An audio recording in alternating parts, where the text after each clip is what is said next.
March 10th. Anything else you want to add just before this thing gets started here? I just want to make sure we're all good. All right, all right. All right, let's call this meeting of the Marion County Board of Supervisors to order. I agree. Roll call. Here. Mark Ramey. Here. Steve Matone. Here. I would entertain a motion to approve this morning's agenda. I'll make motion to approve today's agenda. Wow. Second. Enough to a blazing start here, guys. I know it. All right. McCombs. Aye. Ramey. Aye. Johnner. Aye. All right, Jake, communications? I believe you do have one in this one. It was from the DNR regarding some permit for a teleport. I think it's been kind of common lately.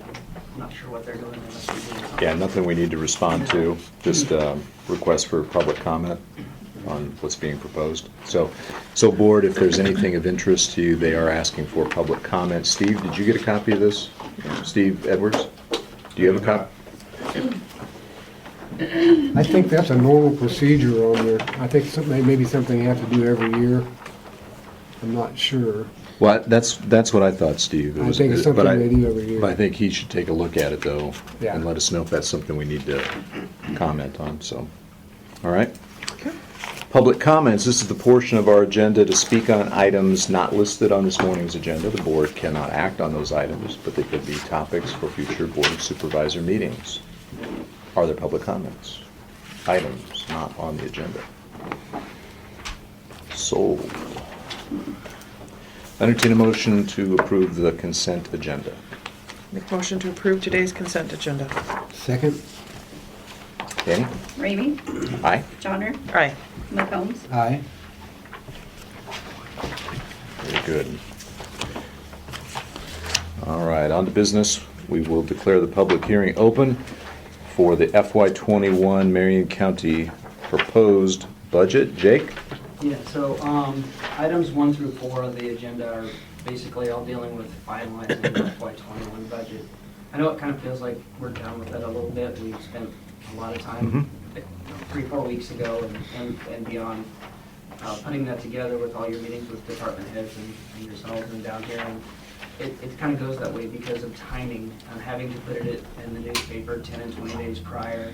And then we had to have this special public hearing on the tax levying authority 10 to 20 days even prior to that. So it kind of feels like budget's been going on forever, and it's kind of an old news thing. But this is actually officially declaring and deciding what you guys had worked on all those months. So the public hearing was published in the newspaper and includes a summary of all the expenses and revenues that the county expects to take, any of the changes that you guys have done.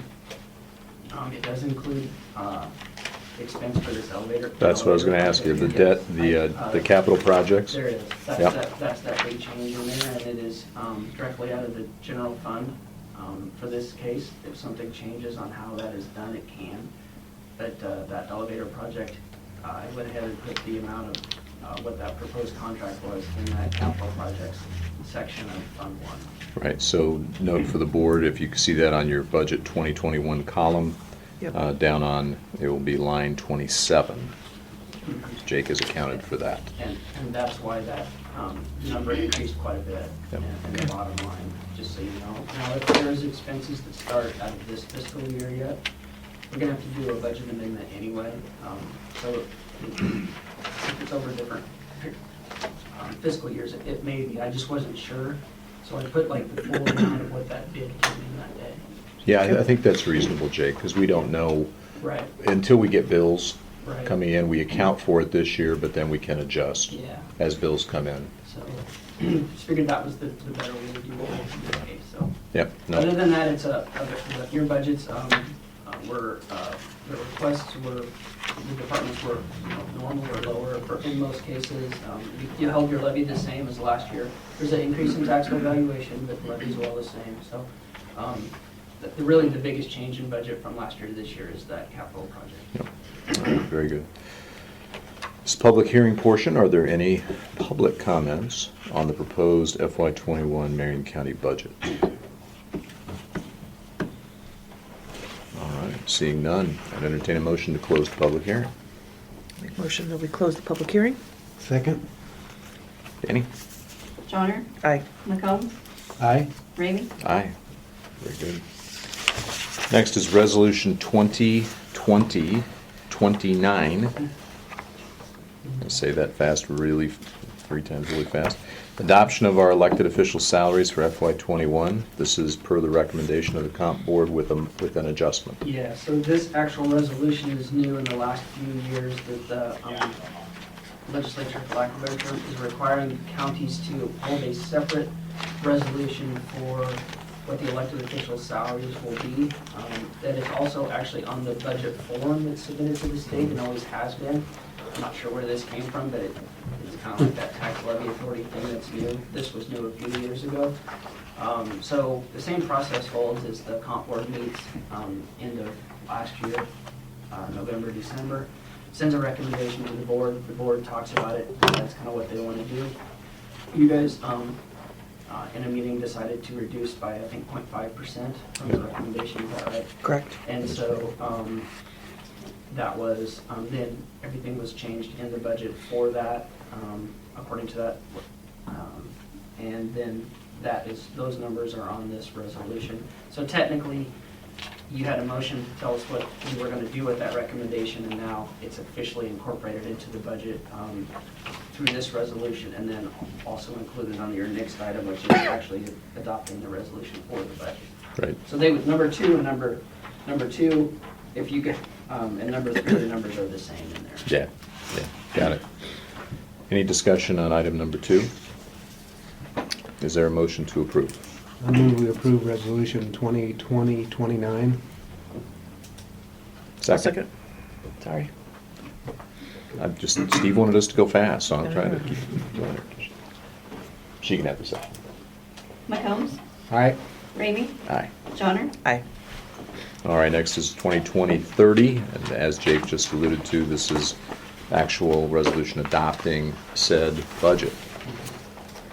Is there a motion to approve? I'll make a motion to approve resolution 2020-30. Second? Ramey, Aye. Johnner, Aye. McCombs, Aye. Item number 4 is 2020-31, which is fund designation from local sales tax lost revenues for FY21. So this is where we allocate Right. lost. Right, so this was all incorporated Yep. within what you had just done. This is, the auditors like to see this from us, Michaela and I like to see this particular resolution, even though in your budget you have put what revenues, what percentages of that local option you're putting to Fund 1 and Fund 2 actually, but this is a directive to us to then make that transfer, and we do it monthly. Or when that money comes in, she deposits it Okay. monthly to do that. And that's something that you can change each year, and technically you could probably change it throughout the year if you wanted to. Right. But at this point, this tells us what percentages of the local option sales tax money go to that capital projects fund, and then the remainder of the property, the relief in Yeah. Fund 1 and Fund 2.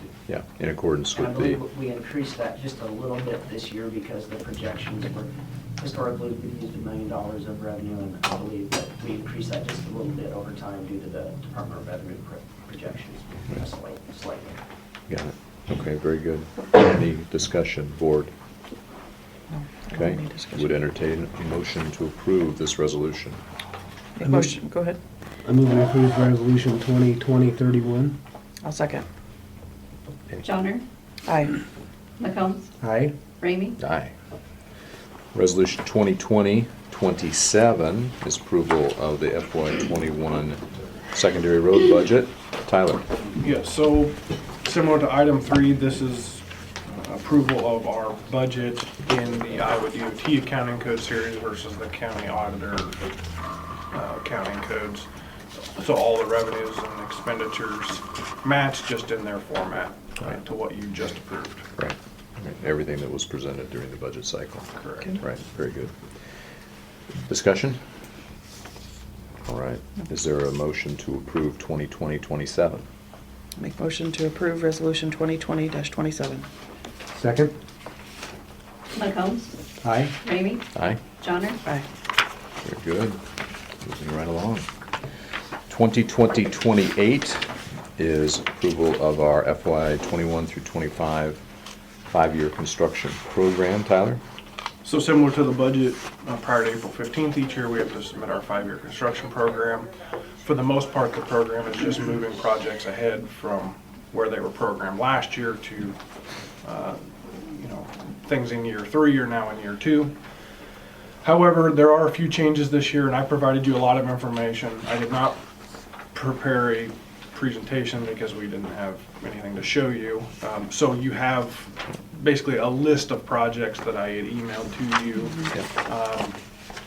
in a couple of formats. One is the format in which I submit to the UT. The other is how I track cash flow for the various funding sources, some of which, like the local construction dollars, that varies based on my 5-year fund balance projection. And then farm to market, that varies depending on allocations and how much we borrowed ahead or how much we have saved up. So all of that's been provided to you. I do want to highlight a couple of projects in our 5-year program. Actually, let's start with year 1. I have a couple to highlight. So year 1 would be next year. So starting July 1 in FY '21, the major projects that we have are the overlay of 40th north of Pleasantville. So that's a concrete pavement currently with some major issues in certain sections, for which we have tiled and we believe gotten rid of the moisture issue. There was water coming out of the pavement, and we'll be doing patching there this spring, followed by an overlay either this fall or the next spring. And then T14 north of Pella is our other major project. We received a $500,000 grant from the Traffic Safety Improvement Program to pave the shoulder. So a number of years ago, I believe like 9 or 10 years ago, we had safety funds to widen the shoulders, but they were not paved at that time. So the dirt work was done. Now we're able to go after additional funding to actually pave the shoulders and install rumble strips. So similar to what we did on G28 a couple years ago, G28 and Highway T14 have our highest crash rates of any highways. So and primarily run off the road type crashes. It seems like almost once a month we're replacing some guardrail up there somewhere or signs for people going off the road. So hopefully this will combat that, which we have seen a decrease on G28 after the installation of the paved shoulders and rumble strips.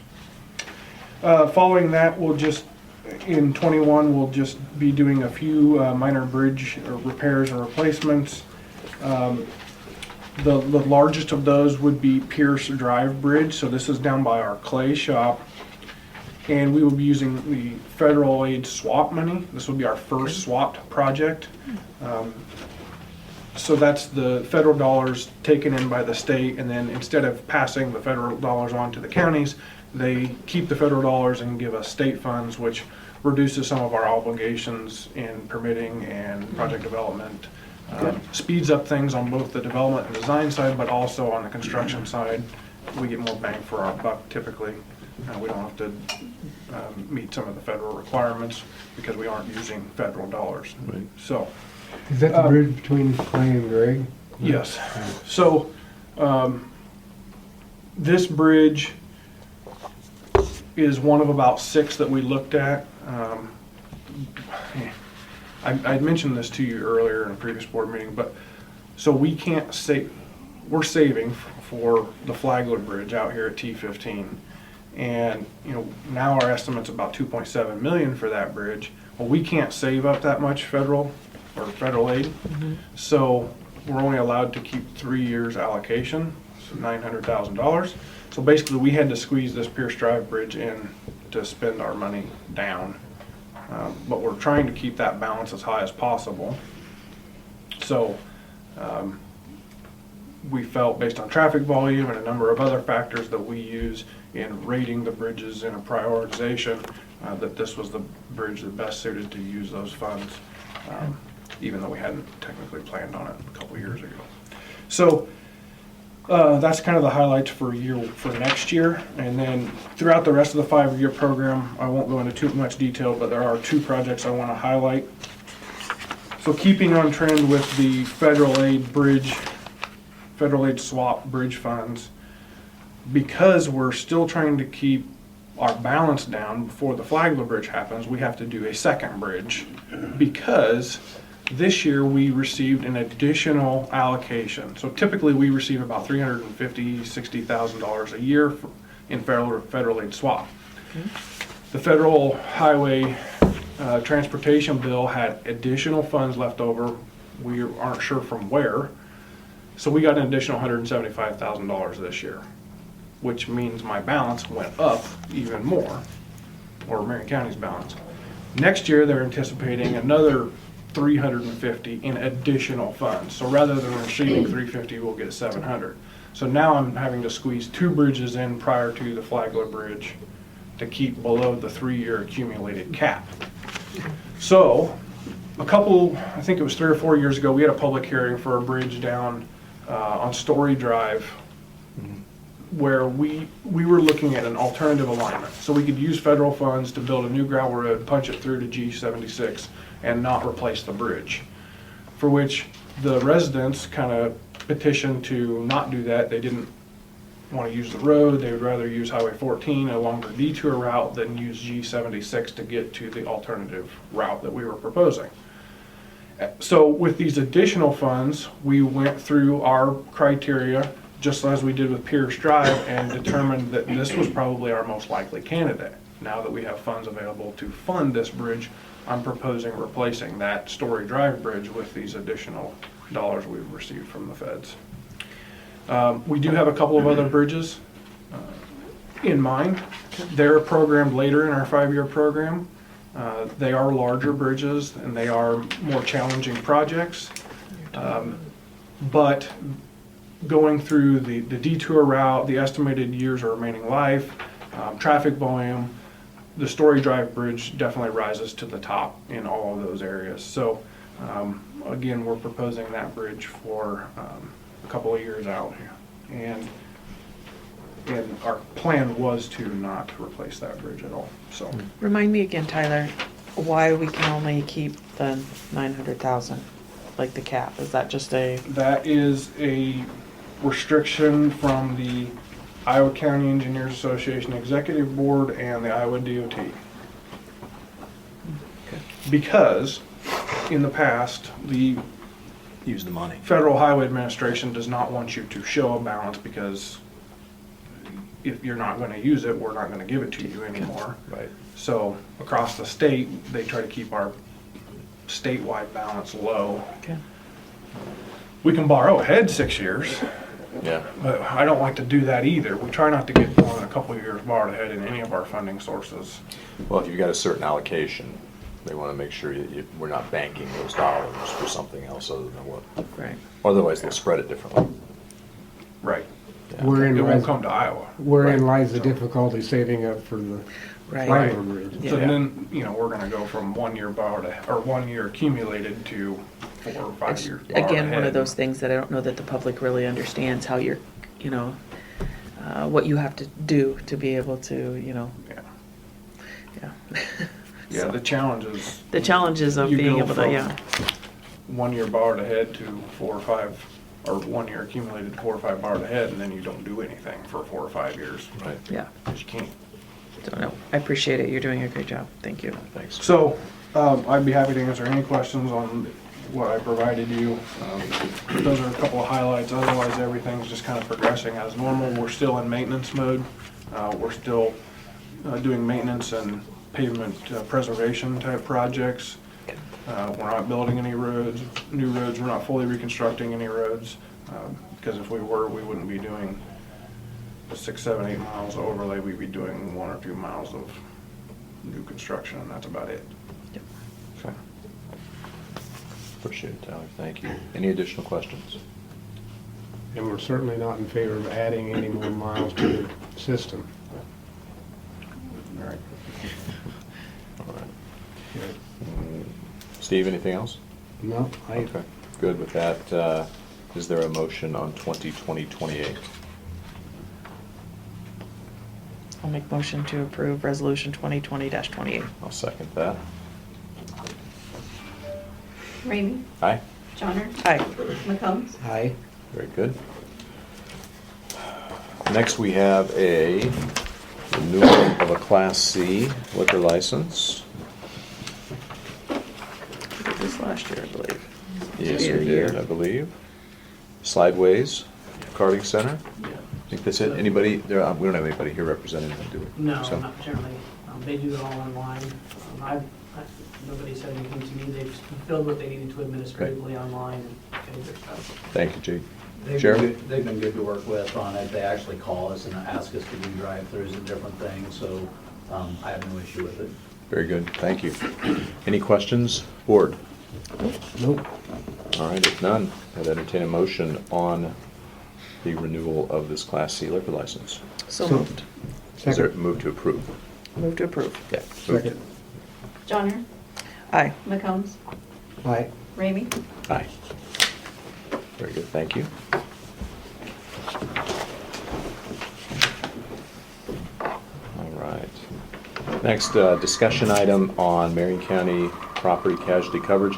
So I put this on really to just have a discussion with the board, given the acquisition of the VA, and thinking about where we're going, particularly, well, we've got the new elevator, kind of enfolding that in, but once we get to a place where we're actually taking action on the VA, we're actually starting to go through and do, whether it's asbestos, other environmental, whether it is deconstruction, demolition, salvage, those types of things. Even to the extent right now, we actually own it. And so there are some issues from a safety and security perspective. We're trying to make sure we allow folks the ability to walk out there on hard surface areas. I did a podcast with the city manager of Knoxville to actually talk about those things, that we want to say it's okay to walk out there, just be mindful it's an abandoned property, stay out of the buildings, watch the trees because they haven't been cared for. We have mowing contracts coming up, got to decide how we want to do that. I've had discussions with Chris that I would like, at least in the building footprint, to have as much of the area mowed as possible. Because I don't like the idea of behind the building having any weeds grow up. It's very dark at night. We want to have maximum visibility from a protection, public protection perspective. So it gets us to the whole idea of just where we're at from a PNC coverage perspective. Jake, I think you're the caretaker of the property casualty policy. Designated as proxy, yes. And just kind of knowing, and then Scott, I know you're here as well, I know you saw it on the agenda. I guess a couple of questions. Number one, where are we at? I mean, we've added the VA, We added the VA from a liability standpoint only. not for buildings. Nothing on the building. Yeah, which is reasonable. We don't really want to insure the buildings for anything. In terms of coverage adequacy, that's really, Scott, a question for you. We've acquired 153 acres. We're going to have it for some period of time as we work through development, those things. Do we have the right coverages for this type of endeavor? We do. So far, it's just liability, so public liability for anybody going out there. And I know I saw the posting on that it's open for public to recreate on, so we've got, not only our recreational use statutes available to us, liabilities in place for it. Okay. We currently, what's our limit, Scott, on policy? What do we have? 12. 12 million? I think it was 10 plus then 12. 10 plus 9 million. Okay. And that, you think that's sufficient for including the VA from a liability standpoint?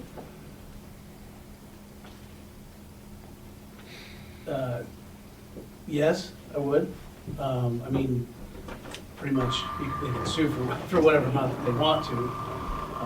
But I think that's typical of what we'll see. I mean, the old adage is don't raise your limits too high because you don't want to become a bank Sorry. account. Right, yeah, it's the pot of gold for, Right. a plaintiff's attorney, But I do think we have to be mindful of the fact we've acquired a bunch of exposures we're really not that familiar with. I mean, with all the trees that haven't been tended to, Steve, I know Steve had DNR out there doing a study of the trees. Steve, we got about, 50% that are not dead or dying? You got a lot. a lot. So we know that as people walk out there, it's not going to be necessarily a great location from that standpoint. So your recommendation is we don't really need any additional No, I wouldn't. I coverage? think just as far as the public exposure goes, it's fairly limited anyway. As long as the buildings are locked up, if you've got postings out there, it's, So if these trees are, if we have them identified that are dead or dying, and then does it make sense to take those out? Or does the demo do, so when you? Well, I know we could do that as part of the demo, but I don't know if there's anything that we should do previous to that. Steve, what would be your I recommendation? guess I'm not sure about what your plan is for the demo part of it. I haven't been privy to that, so I mean, is Well, that part of it? or- Just think about it from the standpoint, we've got people out there walking. Okay, so even if we, because it's going to take us time to put together, we have a master planning group giving us a quote on a master plan to determine whether it falls in the public bidding thresholds. That's got to be done before we do any demolition or salvage work, because we want to have that total view of the property. So just think of it in terms of, just like right now, today, we've got people out there that are enjoying it, it's a nice day, they want to walk on it, we want to not lock it all down, we can't, because we're not going to put a fence up all around the entire property. So if there's anything we need to do from a public safety standpoint, from that perspective, we could take some actions I guess to clean it up a little bit. Yeah, well, that's where I'm headed, because obviously, even the demo is probably, in my mind, is going to be a phased project. So if these trees or whatever that pose a liability to us are out of the first phase project, can we go ahead and take them out? You know, so they don't create that liability. Right. Because that wouldn't be involved in the demo part of Let me it. give it to you in the context. If it was a park of ours, we'd be out there trimming trees and taking them I down. figured you would. Because there's a lot of widowmakers in those trees. Mhm. That if they come down on a windy day and somebody's out there, that can be a problem. They haven't been trimmed for 20 years? Yeah, Whatever. at least. Looks like no trimming has been done Well, to them. That's my point, Yeah, Steve. there's a lot of dead branches in the trees that, If it's a phased demo, we still have that liability, the trees not being in that first phase of the demo or whatever. we'd recommend that, even from a risk management perspective, is to do an assessment of that. I don't know, my experience out there is that most people stay on the paved part now that it's open. You know, could they go have a picnic on the lawn? I suppose they could, but do an assessment of the trees first. Well, and also the mowing aspect of it, if it's, they're out there mowing and it's windy and, heaven forbid something, yeah. So probably something we need to think about a little bit as we get, Right. before we get to any demolition work, is what do we do from a cleanup perspective? Do you all have any questions, now that with Scott being here, on the property casualty coverages we have relative to the county at large? No, I totally agree with him. If people, they go sue you for whatever they want, it doesn't matter what kind of coverage you got, really, but you're correct too, it's in the saying that if you have your coverage too high, you almost make yourself a target for Mhm. professional suers, or I don't know what else to say it. Yeah, I guess one of the things, Scott, and I'll just say this from my perspective, I mean, I have an insurance background, so as we work on a project of this magnitude, I would like more engagement from your office with us to ensure that we're taking the right steps. This is a big project for us. I do not want to miss anything from a liability standpoint, whether it's on the buildings or just GL or whatever it is we've got going on. Do we need umbrella coverage or anything like that, or a change in those coverages? So as you think through this, I want to make sure we have that engagement Yeah, thank you. for a project of this Well, size. We're excited about that project, and then staying apprised of the activities through the city's site. And then any projects that are coming up, we like to, whether that be through Jake or whomever, is just be invited to the table. And we've let ICAP know they're very well aware of the acquisition of the VA, so. Okay. Very Thank good. you. Yep. Thanks, Scott. All right. Any other discussion on that?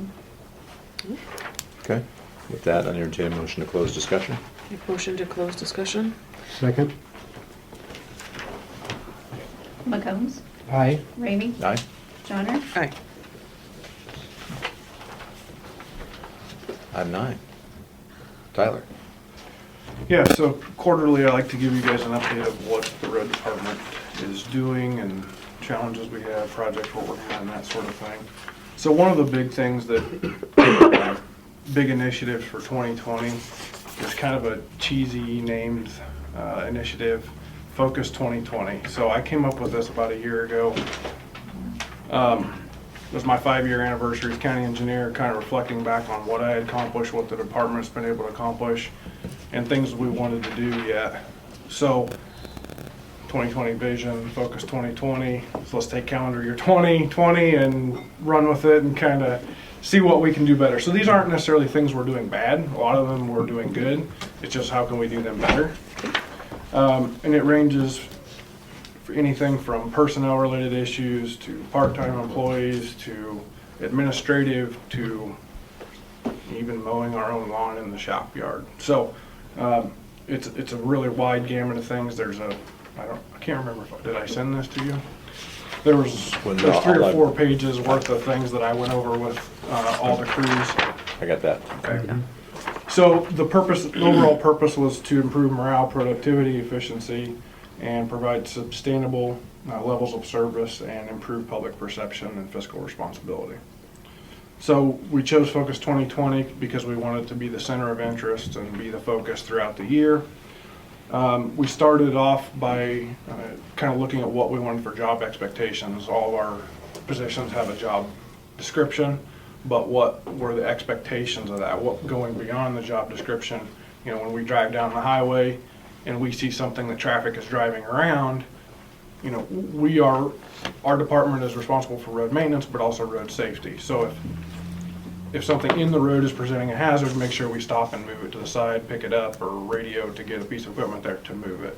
So that's just one example. It went into specifics on certain positions, training and safety, anything from our electronic filing system to our hard copy filing system to how and when we do what as far as utility locates. So a really wide variety.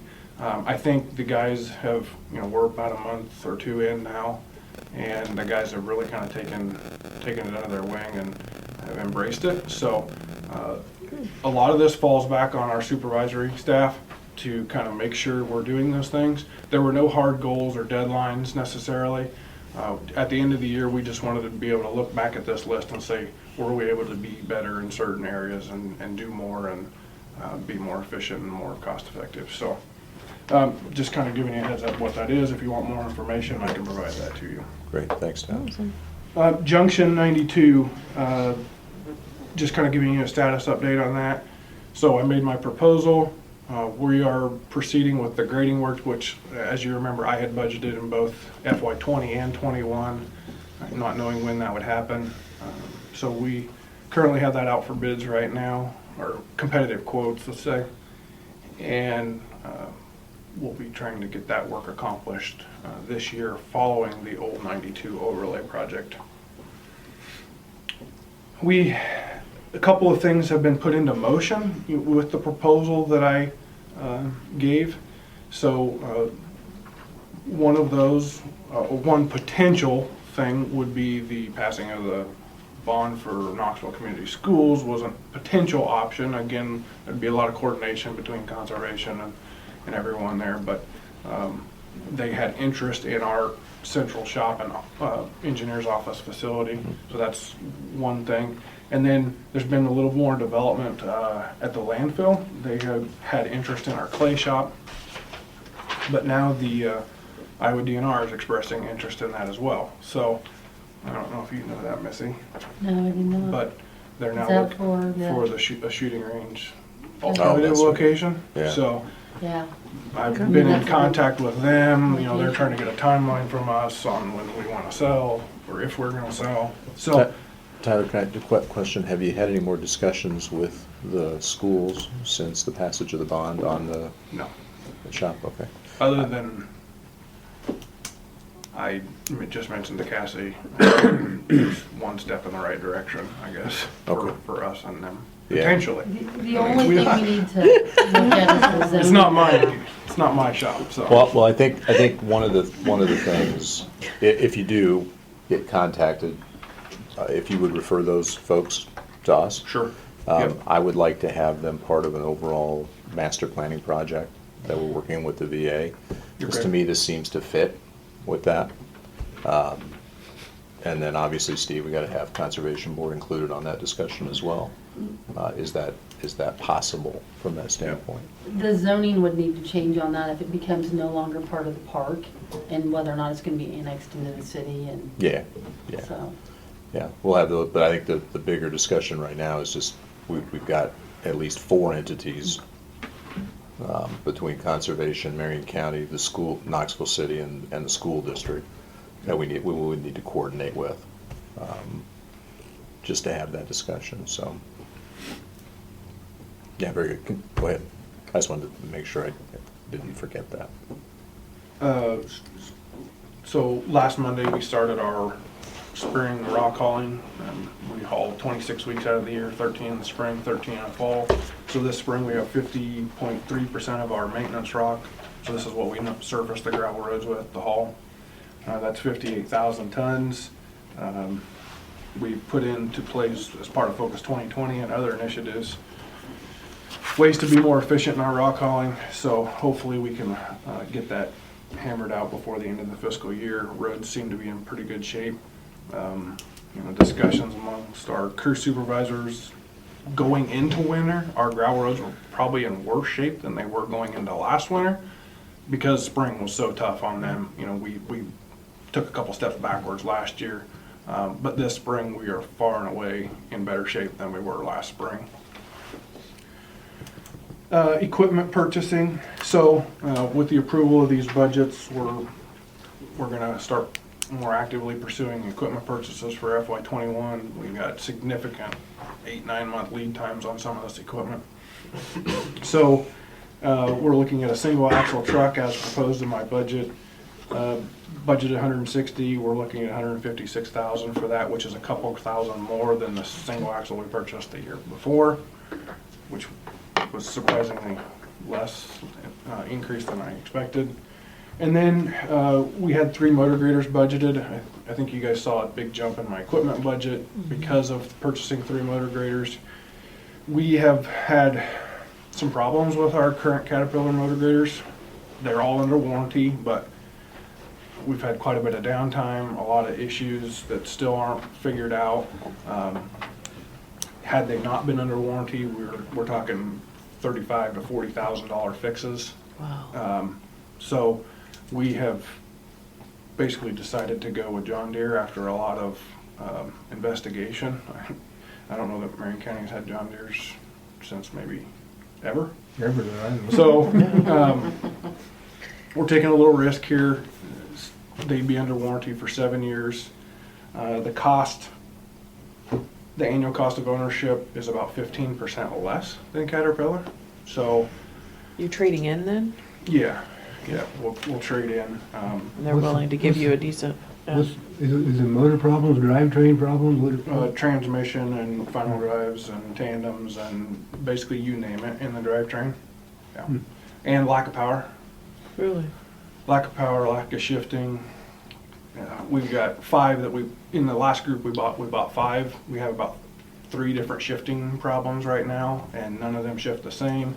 Some we can't.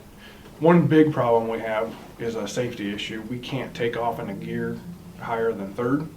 So when we pull out on highways and 4 lanes, it is very dangerous. And we used to be able to. A couple years after we had them, they reprogrammed all of them, and now we can't take off in 5th gear anymore.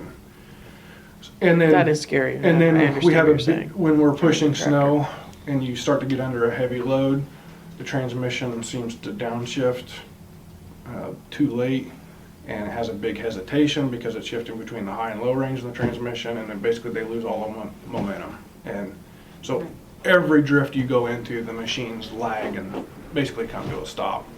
So that obviously takes a lot more time. And to get that's over hard the for roads. the staff too, because that would be frustrating. Yeah. So we've had a lot of issues. Caterpillar is aware of it. We've had engineers here about once a week here in the last month going through our machines, and they come in, plug their computer in and say, we're gonna put this program in it, and then they, oh, it already has that. Why isn't it doing what it's supposed to do?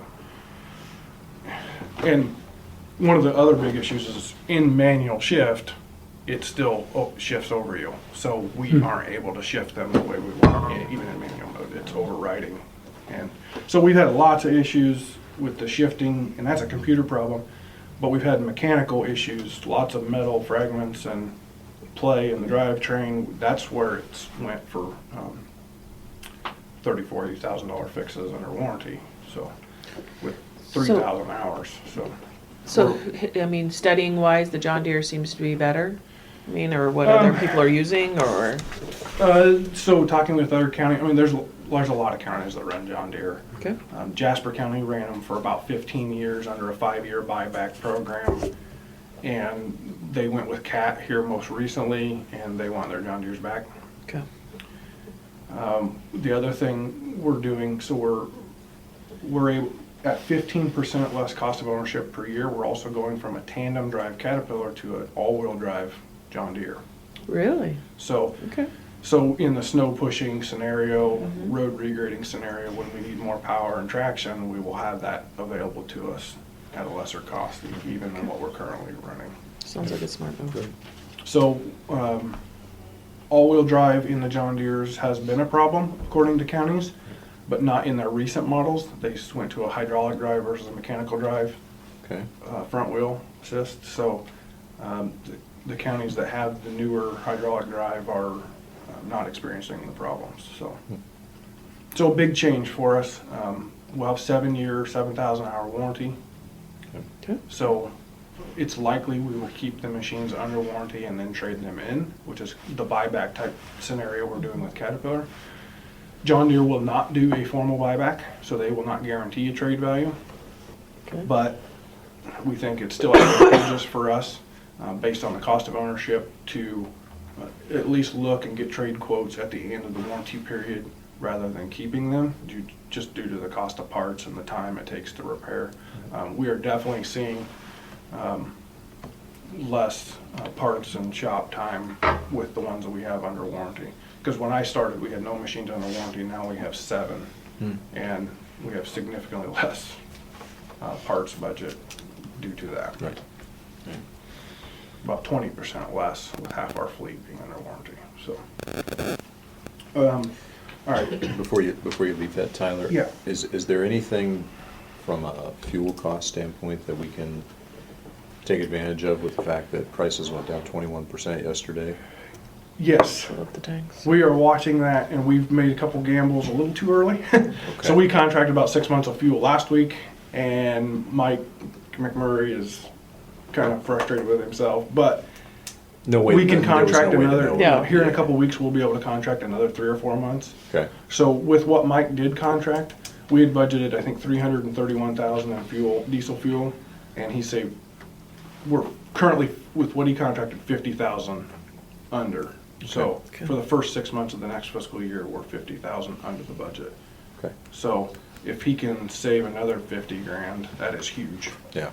Yeah. We Absolutely. budgeted $2.25 a gallon, and Mike's been contracting from anywhere from $1.70 to $1.82 for diesel fuel. Excellent.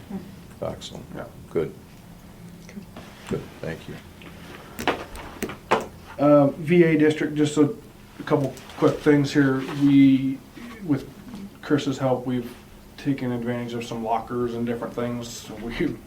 Our guys have been asking for lockers for the 6 years I've been here to put boots and coats and stuff in at their shops. Some fans, some hose reels, some things. We have not taken any of this from the VA. It's all stockpiled at a loading dock. So just kind of letting you know, this winter we did spend a couple days in there stripping a few things out. So, Good. It's important, yeah. and there was a lot of guardrail out there around some what used to be LP tanks, we believe. We also salvaged that. I mean, that's going to save us tens of thousands of dollars on a few bridges. Oh, excellent. So there was a lot of guardrail. We took a whole semi-trailer out of there. Wow, okay. Why is that stuff stockpiled? Why don't you just take it, get it out of there? You did- Because we took down some stuff that Chris wanted in some other departments, so Oh, okay. we're just kind of waiting for, yeah. We just put it at a loading dock and then we got busy because it turned nice. That too. So we'll go back on a rainy day. And then lastly, we've talked about this a couple of different times, so Dutchman's Landing West. So this is on the west / south side of Highway G28. When you pull out there, the sight distance is not very good for seeing Is there trees or eastbound something traffic. there? 'Cause that There are could- trees and the handrail along the bike trail. So we have to have a handrail there for the ADA requirements due to an 8-foot drop off on a retaining wall on the east side of or west side of the trail. So there has to be something. So we looked at, if we cut the trees down, we're still not improving sight distance that much. And it's not great. And we think we can gain a couple 100 feet of sight distance, which is a huge advantage. So the couple quotes we got were like $18,000 to $20,000 to put handrail in there. We thought that was pretty steep. So what we looked at was, that's a wooden fence or railing now. If we take every other board off, we can still meet the ADA requirements. So the top railing height and the spacing between the railings still meets all the requirements. So we are proposing to do that. But I guess I'm just kind of bringing it up to you because that's really not our bike trail. And I don't know if it's the Corps, I don't know, I What guess. section is it? Right there at G28, on G28 at Amsterdam Drive, Dutchman's Landing West. So, I don't know, is that something we go with the Corps? You have to show me exactly where it's at. See. In even removing every other board, we don't have a significant gain. A pipe handrail of $20,000 would definitely be the best option. But, Wow. we had a group petition to look at that a couple of years ago, some of the safety issues there. And we've done everything else as far as to improve signage and things of that. If that's the Coors bike trail, why are they not responsible for making that? I don't meet? know. I mean, it's our sight distance problem, I guess. Well, I know, So but they know. created it. Why wouldn't they be responsible for fixing it? Yeah. Well, we can Getting definitely, them to fix it is, Tyler, that's Core. If you're talking about that, out by the marina, yeah, that's Corps of Engineers.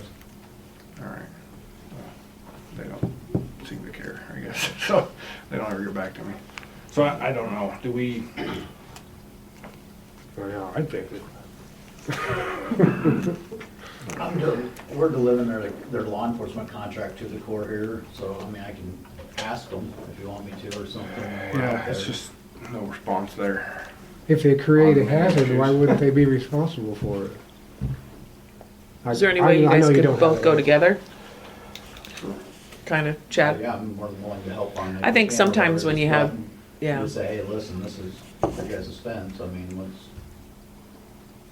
I'm willing, if you want help with it, Tyler, I'll try to help you with it. Yeah, We just, Yeah, we can try that. We just I mean, signed we the just- contract with them for their law enforcement contract. we've just been down this road on a number of issues, this and other signage in our right of way and. Just a Can't better get into it communication, anytime. and if that means that, down the road, Mark or ourselves need to be, because again, this is about betterment of Marion County. This is, so.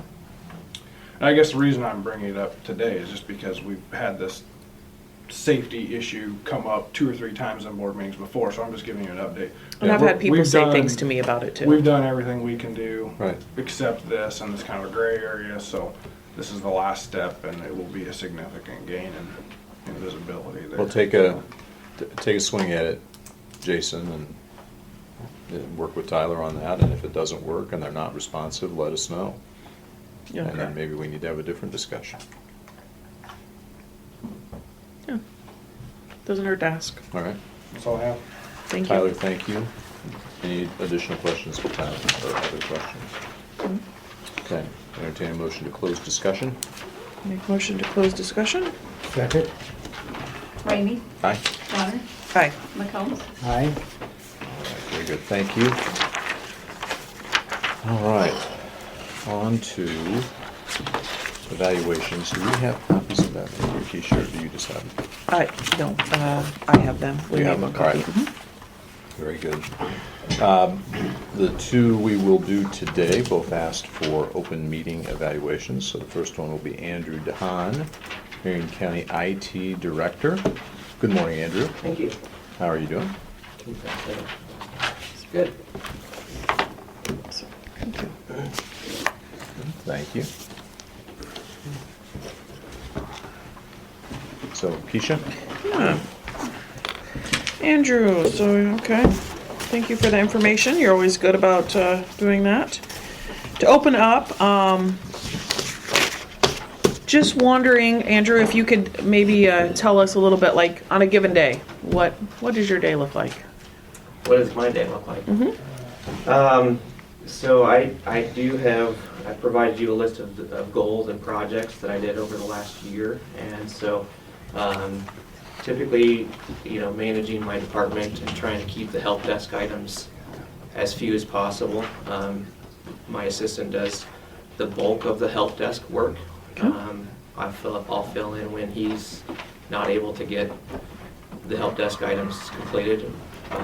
Last year we did about 1,300 help desk tickets Okay. over the year. So Andrew Myers, he's the one, he's done majority of those then, or? Yeah, he does about 70% of them. Okay. So I'll do about 30% of them when possible. Otherwise, I'm mostly working on large projects. The second sheet that I provided you is a list of projects that I've completed over the last year. And these are large, I mean, these projects take anywhere from a week to a month to complete worth of work. So I try to do the big projects. I'll pull him in on some parts and pieces to those projects when necessary. Okay. But he kind of does the help desk stuff and the computer replacements and things like that. Keeps him very busy, keeps me very busy as well. Both of us have very, very full schedules. I mean, there's generally not enough hours in the day to get everything done. So help desk is the primary thing that we focus on. So I've prioritized things with regard to things like network security. That's usually number one. Network security and reliability are my two top priorities. And I'm pleased to tell you that last year we had a reliability uptime of our courthouse network of over 6 nines, so 99.999% during working hours. Sheriff's office is a little lower than that because they have a 24/7 operation. When I need to reboot a server, it's during their working hours, 24/7. So they're at about 3 nines of uptime. So reliability is something very important. I focus on that, making sure we have very good backups. I can tell you how, you know, we have lots of backups. We back up hourly. Some servers we back up, Sheriff's Office we back up every 30 minutes and replicate. So reliability and security are kind of my two important things that I focus on mostly. And so a lot of the projects that you see here deal with those types of things, making sure that we're staying reliable and secure. And then, you know, the third piece then I try to do is making sure I'm as efficient as possible.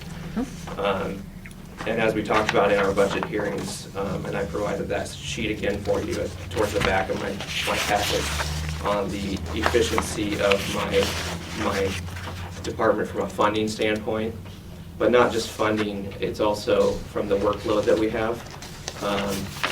We're doing a lot with a little staff here. And I think we're doing okay with that. Like I said, we are very, very busy, and so when you throw some big projects on top of things, we tend to slow down on some cases. You know, help desk tickets will tend to go a little bit longer and stuff. But we do, currently our help desk response time is under 4 hours on our tickets. So on average, there's some tickets that might get opened from a sheriff's office overnight or on a weekend that might not get responded to until Monday if they're non-emergency tickets. So, Okay. so I hope that answered your question on a typical day. But I don't really have a typical day. It's a lot of projects that Okay. I work on. So, in light of, what we're dealing with, heaven forbid we were to, a virus, the coronavirus, heaven forbid you were to get sick, how much does Andrew Myers, could he do your job? Probably not. Okay. He's not so it's the best way I could describe it would be asking a general practitioner if they can do heart surgery. It's different skill sets. Okay. He's not trained in the sysadmin, net admin level skills. There are contractors that we can hire that Okay. can do some of this stuff. Okay. Thankfully, we use very few contracting dollars. A lot of counties use a lot of contracting dollars. Since I have a lot of those expertise skills, I don't use a lot of contracting dollars Okay. in a typical year. So we have good relations with a few vendors that can do some of these things, that have lots of high-level things. We pay a lot of money for them, but we can do that if we need to. Well, and I say that because in the aspect of heaven forbid something were to happen, the cross training there would be helpful. We cross-train as much as I can do. Okay. But again, he's too busy to be able to, with help desk tickets, to be able to train. We would not be able to run this department with one person for an extended period of time. Okay. There's too many day-to-day requests and help needed to do both the system administration, server administration stuff, network administration, as well as the help desk stuff. He's doing so much day-to-day tickets, and any of these departments that are here could attest to how much tickets are generated from a help desk perspective. It's a lot. So he has been cross-trained on a few of the security-related stuff that need very quick attention. So our antivirus administration, those types of things. If we get a bug, if I'm sick or out of the office or whatever, and we get something that needs attention right away, he can do some of those types of things. But if a server has a major issue, or we need to recover from a catastrophic failure, he does not currently have that expertise. Okay. He's also not getting paid for that kind of expertise either. So, he's not in. If he had that expertise, he would be getting paid a lot more than he is right now. Okay. I'll let you guys. I need a full-time person just keeping me functioning.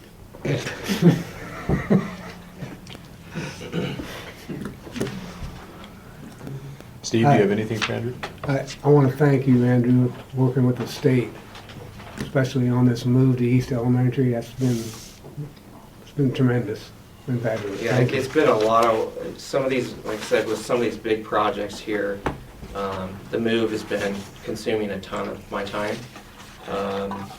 And it will until we're done moving, and then we'll do it all over again whenever it's done. I know we had some major concerns when we first started this, that we was going to be able to get that done. So yeah, so what Steve is referring to is there's no ICN connection at the East Elementary.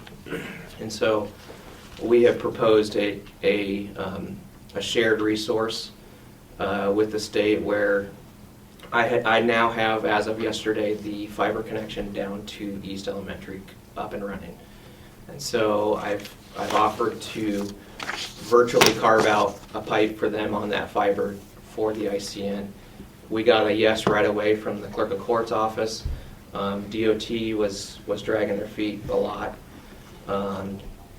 Several meetings later, I finally got the right person from the DOT down here and ICN down here to take a look at the project, and they have now, as of yesterday, they signed off on us doing that. Yeah, So, I was very glad to hear that when you told me that yesterday. yep, so we got that approval yesterday, and we also have the connection live out there as of yesterday as well. So we'll start wiring this week out there, and Maybe.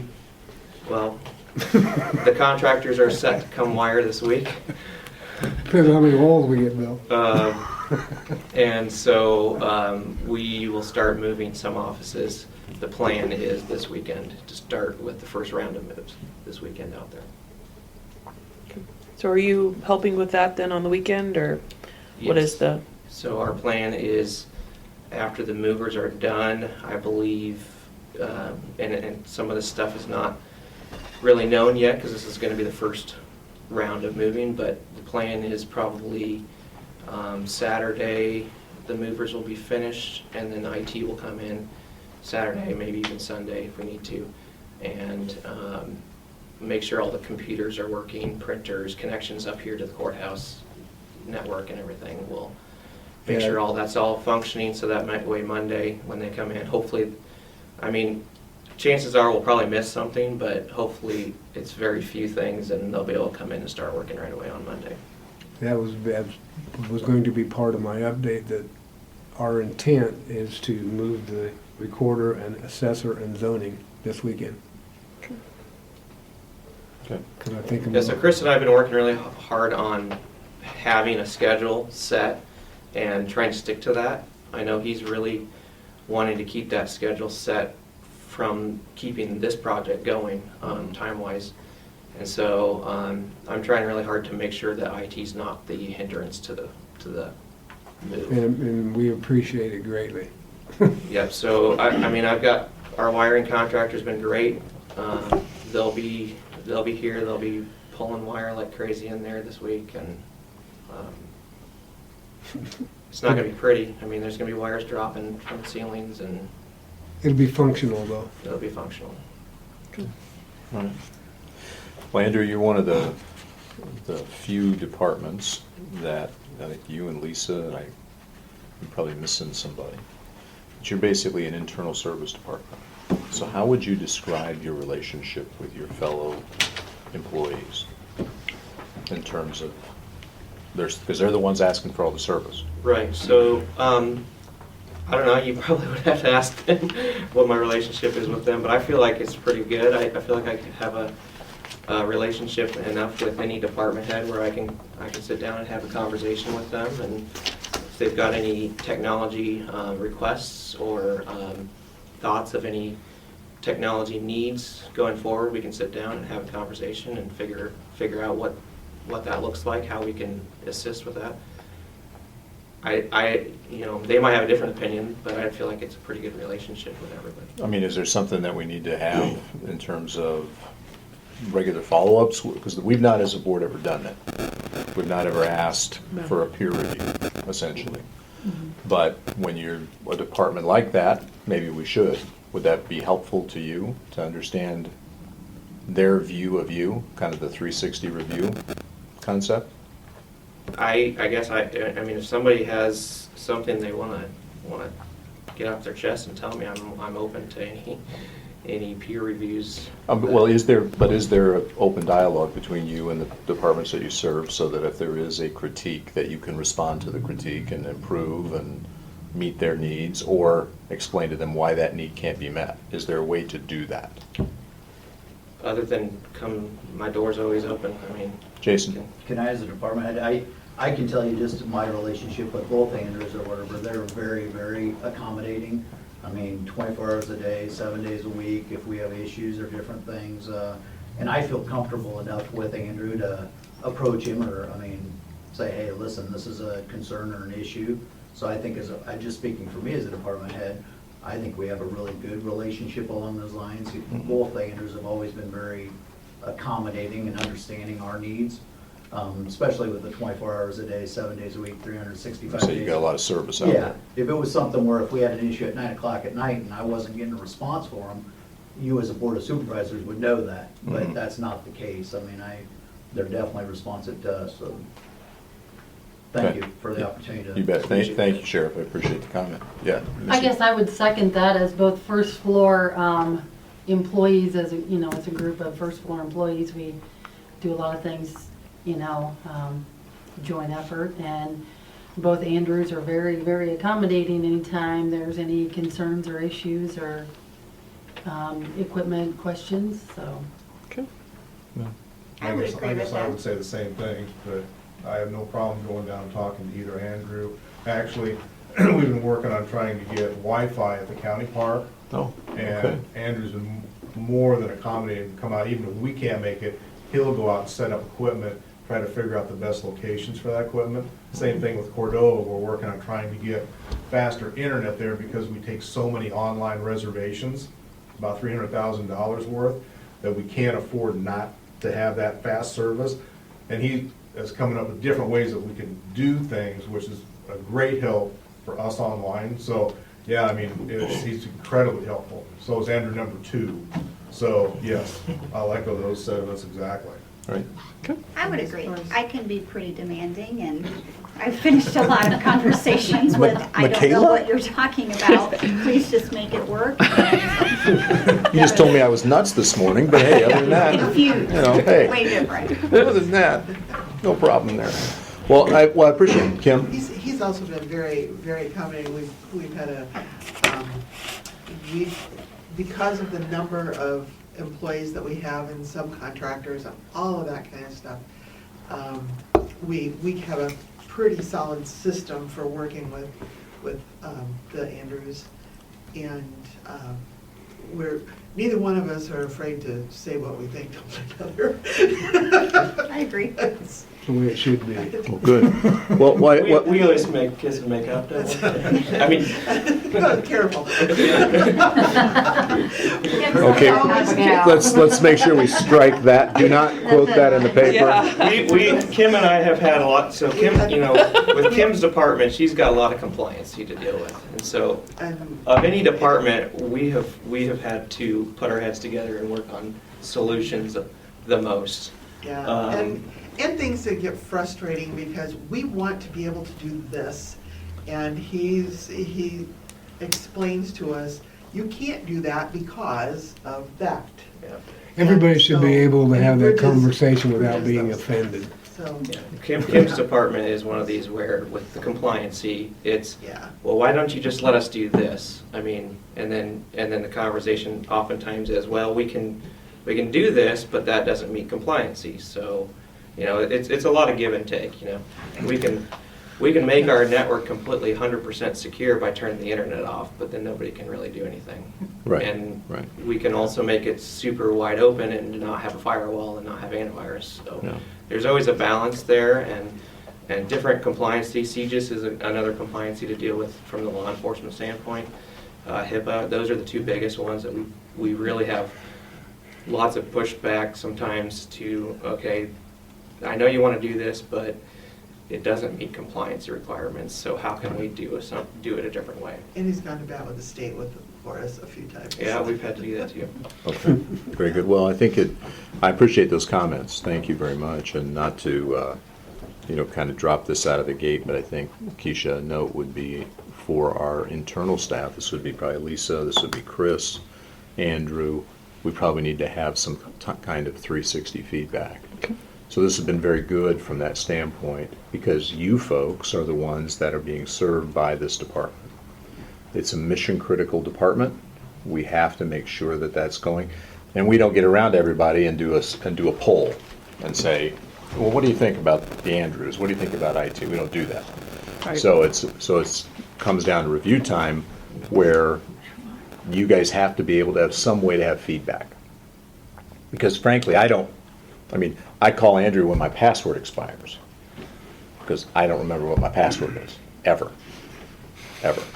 So, but the other things that we have going on, McCombs is laughing. No, I'm right with you.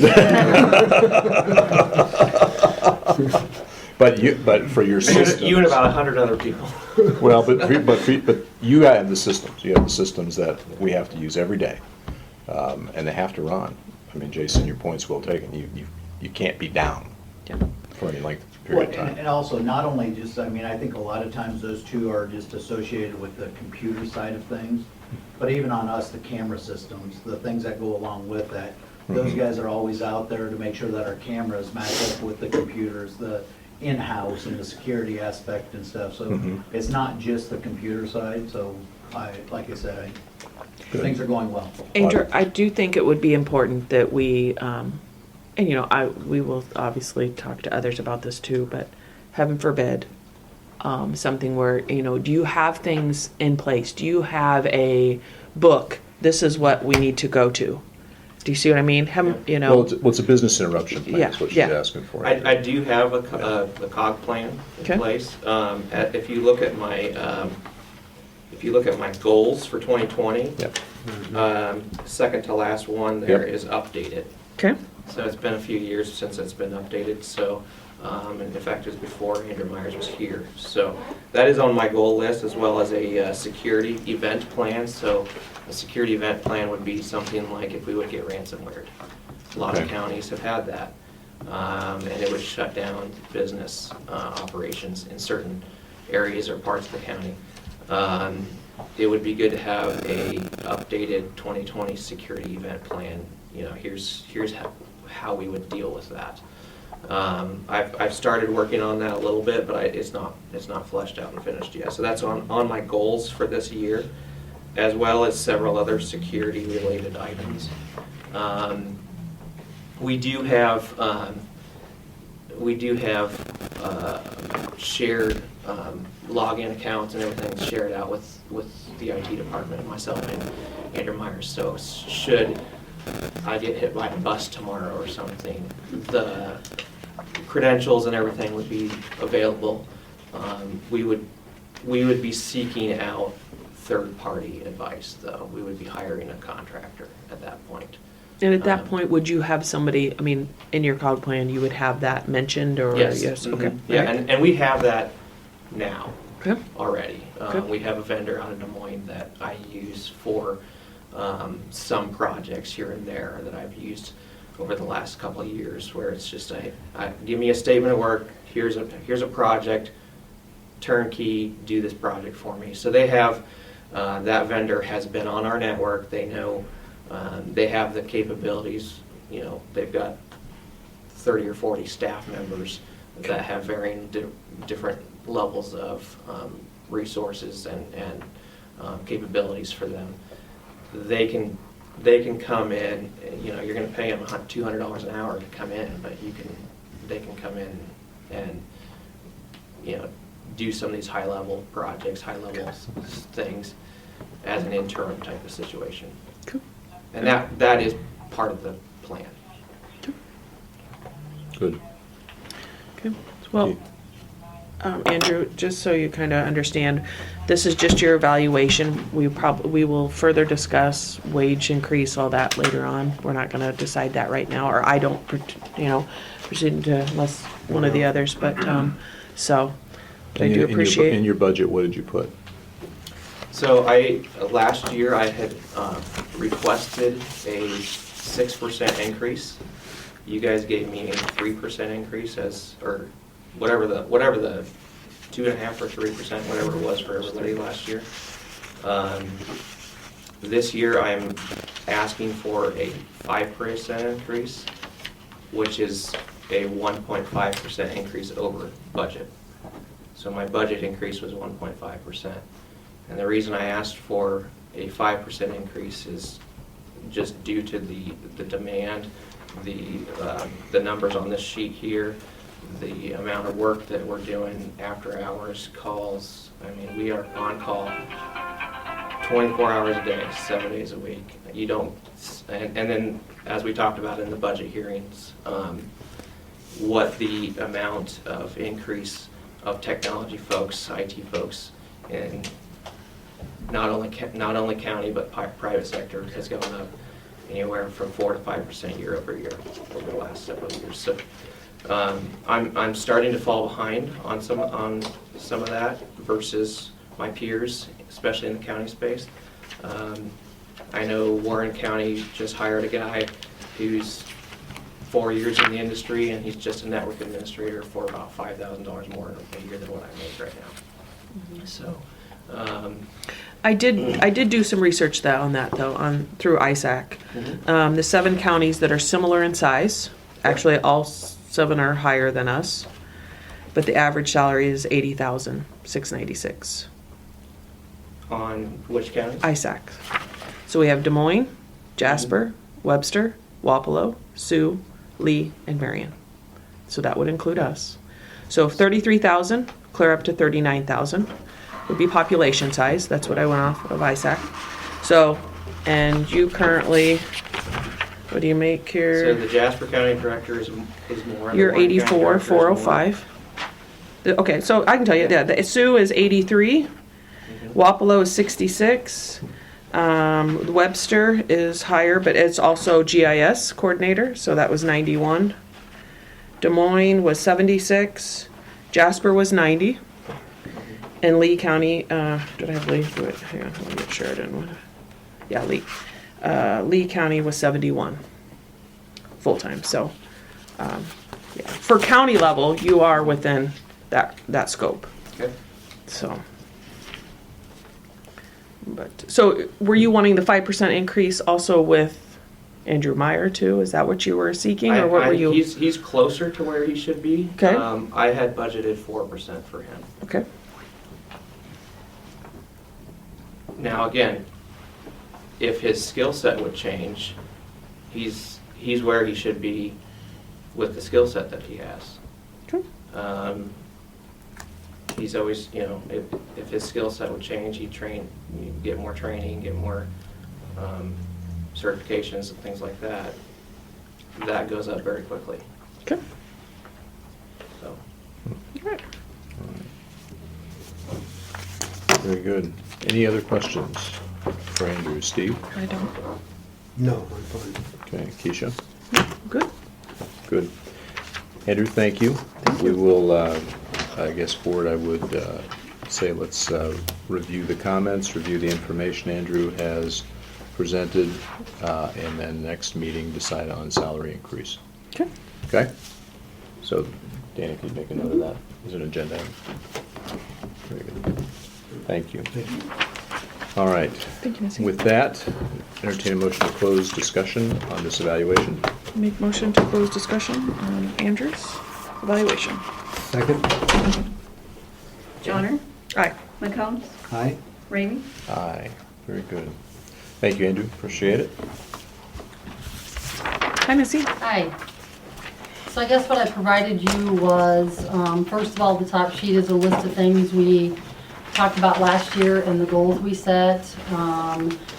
What was done to work toward those goals. Also a breakdown of the number of rezonings, variances, building permits, site plan reviews, and then sheet number 2 is a few goals I've already set, kind of already what we've done this year as far as variances, special use permits. The third thing is actually a certificate I got for a class I took through Ohio State in planning and zoning fundamentals, which is one of the goals we talked a little bit about last year. Very good. Yeah. I hope nobody's a Wolverine fan here. I did a lot of searching to find a class that fit, that could be done online, and that's some of the fundamentals that I was trying to work toward. Okay. Well, for the record, we're doing, I'll let you, do you want to go ahead and state? For the record, we're doing the annual evaluation for Missy Poppelberger. Yes. So, just so that. That's all right. Nope. So you can state that. Well, I just wanted to make sure so that the record very knows, good. So Missy, I will start off and do very similar to Andrew. If you could explain what you do like on a day or a week Okay, even? any given day, my job varies. I can go from reviewing a land use, land division with a surveyor to having, a couple people standing in line waiting to get their building permit in place because, number one question, I want an address. Okay, well, the process is you start a building permit, that generates the address. We work with environmental health to get the septic in place. We have the process in place. It works very well to make sure that, number one, we don't have addresses issued out there and people start building without permits and without septic permits. So we can go over the rules and regulations. I may, in the meantime, have calls about rezonings. I want to build closer to my property line than what's allowed. Can you walk me through the building process? I've never done it. Some days it is like a ping pong ball back and forth to about 4 or 5 different types of questions all at once.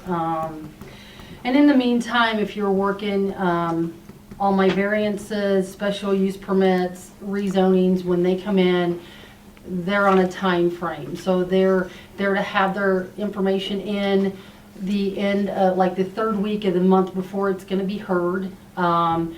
Typically, unless I cannot get a quorum, my meetings are held on the 3rd Tuesday of the month, which means that legal notices have to be to the paper between the 4 and 20 days prior to, and land surrounding property owners have to be notified not less than 10 days prior to the meeting. So, the typical application comes in, and it takes about a week of prep time per petition, unless you have a petition like we had last year, which was 8 months, 8 meetings, 300 plus emails, probably that many phone calls, and at least 8 meetings, public meetings, plus more than a dozen meetings with either the petitioner or the neighbor. So,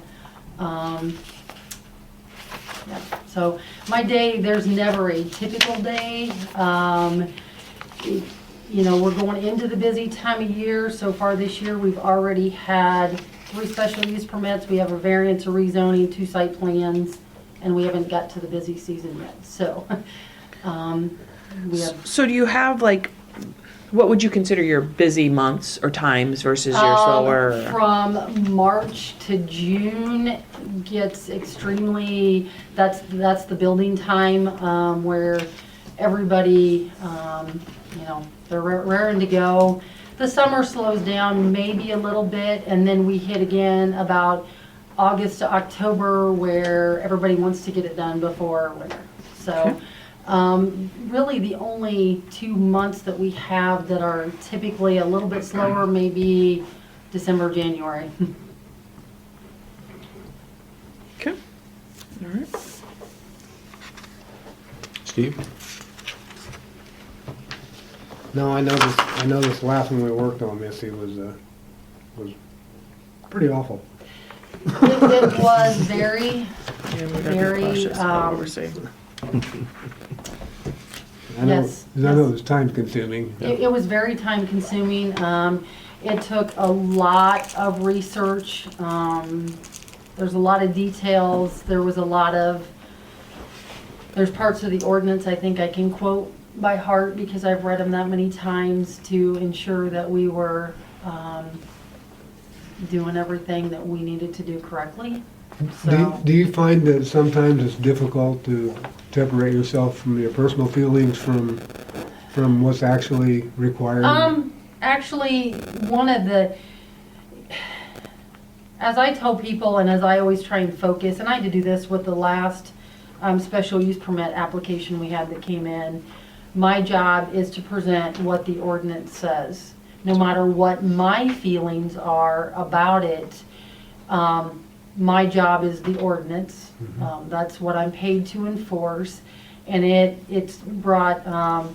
is up to the petitioner and whether it be opposition neighbors to present their case. So, especially within the last year, and again, like the the last special use permit that we heard, I had to remind myself of that daily, that this is what your job is, and Exactly. yeah, you have to separate yourself from, and then there are times where people, I don't know if you want to call it, take personal shots at you, accusations, but they do. And I have to remind them that the ordinance in front of me that I follow in black and white is what I'm paid to do. Whether you agree with it, whether I agree with it, that's what I'm paid to do.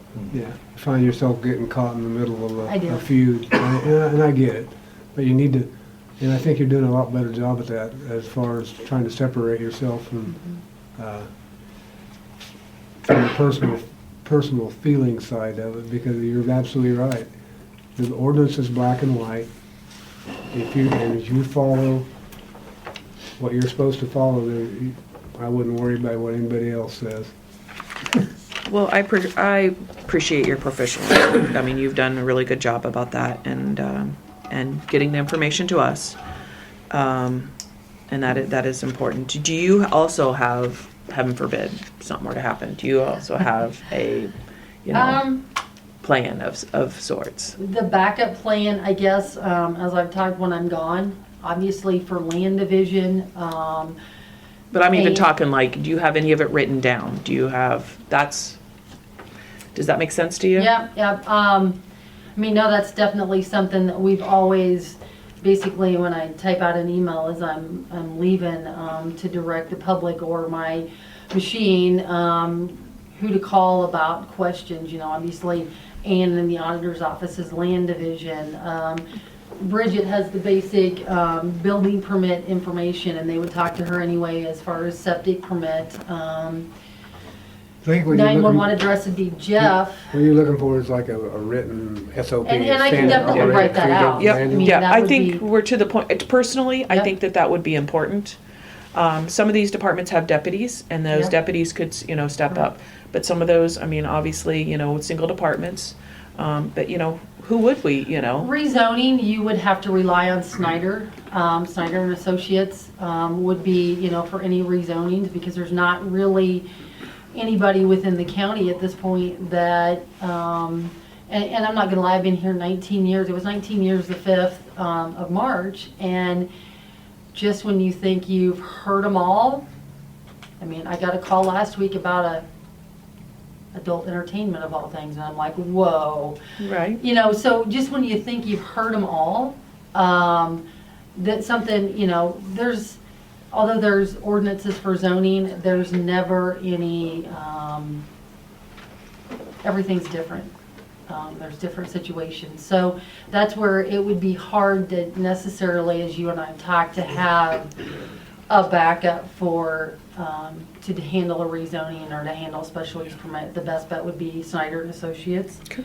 I will say the one thing that I've worked hard in some of the discussions we've had was, But I think what she asked me, how would we know that?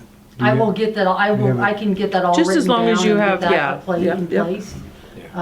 Yeah, definitely I can do that. That would be very, yep. Yep. Very good. Ultimately, yeah, I think it would even almost come to the point of whether it was, since you report directly to us, whether it was Mark had a copy of that. Okay. Same with you. Do you see what I mean? We had a copy because it's important. Correct. Heaven forbid we get into a situation. So, okay. We did this several years ago with Teresa, I think, right? Yeah, we had one with Yeah, Teresa. so it's been done in the past, and I don't know if Teresa's still the person to hold those for the, She has the ones that were done at that time. Not She does? Okay. Not everybody completed the process, Okay. but the ones who did, she still It's has. just probably time to But it's revisit that. been several years. And then when- Yeah, the Yeah, that's what continuity it is. plan, and It's I it's have continuity. that in my office. And what you have to do is you have to separate out those functions that are, if it's something that's a long-term deal, like rezoning, Missy. Correct. Okay, we'd have to go to an outside source, but I'm thinking more day-to-day. Yeah. Yep. It's day-to-day functions. Do we have people in the courthouse that could fill in for at least compiling the information? Correct. They're not gonna maybe necessarily be able to do the work. But that, so Kim, we probably should revisit that at some point, and Missy, that's where you probably should go. To just update that. I'll pull that plan out and. Yeah, that's see what I when would it's do. updated. I think it's the same for you, and we'd do the same thing. I'm gonna preface my comments with this, Missy. So, let's see, I've been doing this 7 years. I think it's fair to say among our staff that reports to us, Lisa's maybe the other person. I think I have probably challenged you the most. Would you agree? Correct. And I will say, I think you've met that challenge Thank you. at every turn. I think when I first came on the board, I did not have an appreciation for what you did. You were just kind of the office over there, Yep. across from Mike. But as we have dealt with issues over the last 7 years, there are some days, I don't know how you do this. Thank you. And when I see you in a grocery store, being cornered by people asking you questions about this, and I'm coming around the aisle getting my chips, and I just want to go the other way. Yeah. Okay? I just think I think the issues you deal with, the thing as a board that we have to understand, and I think, Steve, you alluded to this in your comments, when you're dealing with the public-facing stuff like that, and especially as a single person department, Lisa knows this very well, and you all do, to a certain degree, right? But you're talking about, especially with our biggest issue we've just recently had, holding the line on what we have from an ordinance perspective is not easy to do. And to do it in a way where nobody, I don't know, you fellow board members, you may have different information than I do, but nobody's ever called me and said, Missy's been unprofessional, No, I have not. No, I've never had that. ever. And so you think about the level of issue that she's dealing with, I think that speaks volumes. Thank you. So, yeah, The one thing. pleased, I think you represent Marion County very well. Thank you. The one thing I've outlined, I've talked with Keisha about, we're kind of in a holding pattern still on the ordinance that hopefully this year will be moved forward and. Yep, and I did speak, yep, and so we should hopefully know within a couple weeks on that and sit back, so. Just got some information on the solar ordinance. I think that's another thing we need to get in place. And so. But what I want to touch, so I'm going to challenge you again. Okay. As you've grown in this, the one thing, and this is hard, it's hard for us. It's hard for everybody who deals with the public.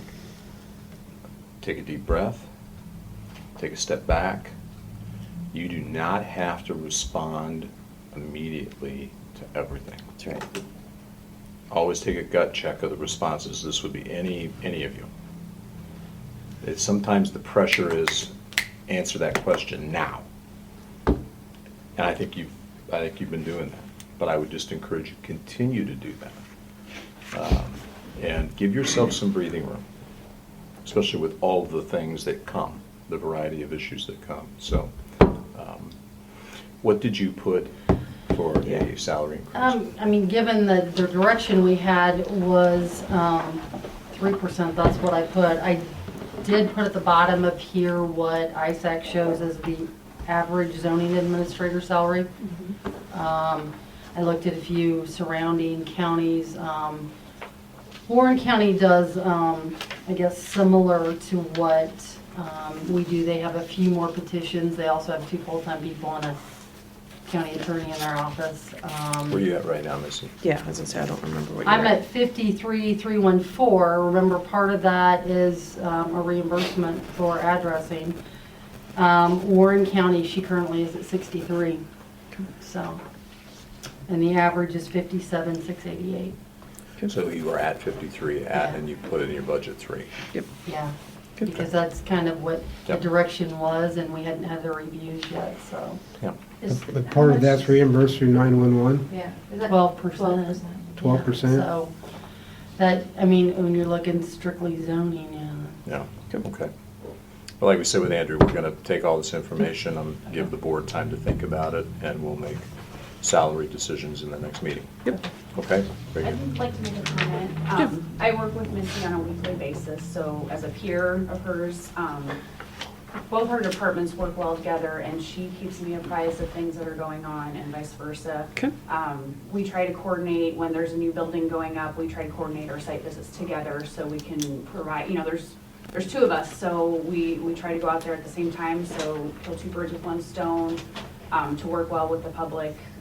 So I just wanted to speak to that. I work with Missy a lot, and we communicate really well. She runs things past me if she's, like you said, if she's having something she needs to think about and step away from, she'll run it past me, and I do the same with her. So Okay, great. I just wanted to speak to Missy's character and that I work with her. on a Okay. daily Well, basis. I No, appreciate that. Nope, Yeah, that's thank good. you. Thank you for speaking up. Thank Same with us on the sheriff's office side, but nuisance, I mean, I know Missy gets very frustrated sometimes with the junk cars and the different things that go along with it, but she's always very good about gathering the information, and if she needs us to go with her on a case, we'll go, but I know of other times where she's went by herself to address the issues and stuff by herself, just to try to get a solution to it and stuff, so. Okay. Thank you, Sheriff. Yep. Appreciate it. All right. Board, any additional questions or other questions? Okay. If you put that in a note, Danny, for I've got next it. week. Thank you. Very good. With that, close discussion on this item. Make motion to close discussion? Second? McCombs? McCombs? Aye. Ramey? Aye. Joner? Aye. Very good. Thank you. Thank you, Missy.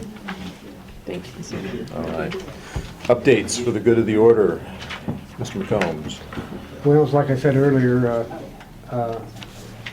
we are anticipating that the recorder, assessor, and zoning will move this weekend to East Elementary. Everybody's currently out there trying to get the spaces where they need to be, so they're functional. And they're out there right now, so. And again, thank you, Andrew, for that work, because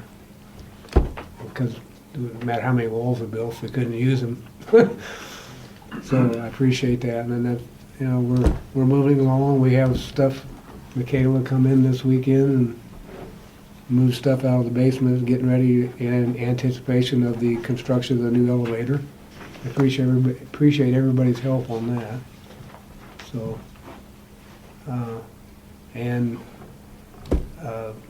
Jake and I are currently working on the transfer of property to the Marion County Fairgrounds. Good. So that's in the works. I appreciate it. Thank you, Jake. So that's about all I have. That's enough. That's enough. That's enough. Thanks, Steve. Appreciate it. Mrs. Joner. I have an Iowa Workforce Development meeting on Thursday this week, so that's moving along, but it's been still very challenging, but it's all good. So, so I won't have any more update other than next meeting. So. Okay. Very good. Thank you. Yeah, nothing really detailed from me. VA is moving along. We've got a lot of things in the works. There will be a podcast that will be out. Aaron will be producing it, or is issuing it, that I did with him last week to give a VA update. So if you listen to the Knoxville City site, it'll be there. He may have even played it to the city council last night, I don't know. But we've got environmental work. So right now we are in all what I call pre-work stages. We are trying to get an idea of what it's going to cost to do particular things. So we've got some folks working on cost estimates, whether it's environmental, whether it's master planning, whether it's demo or salvage. So all of that is in play. We just received the draft RFP back from SHPO. They reviewed it, they had some comments, but the comments, Chris Kramer called me just before I walked over here and said the comments are not significant, don't worry about them, Mark, we'll talk about them, we can hammer them out. So we are very close to having that done. Once that RFP is done and agreed to by us, City of Knoxville and SHPO, we can issue it through our consultant, and the 60 days will begin to run on buildings 27, 28. So we're really close to getting that clock going. We have our contract signed with our archaeologist. to do a phase 1 archaeological study in the 2 areas that, or the 3 areas that we have to do that in. It's basically post-hole digging, so we're waiting for the ground to get ready for post-hole digging. So he'll go out and do that work.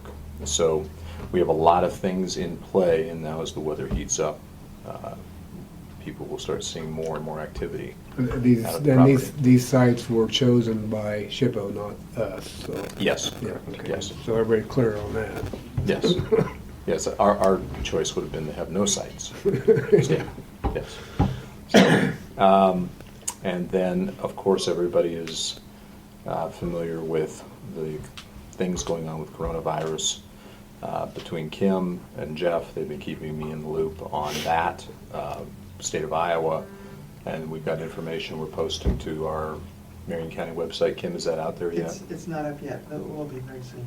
But it'll essentially be the same information that's coming from the state of Iowa, that's coming from the federal government.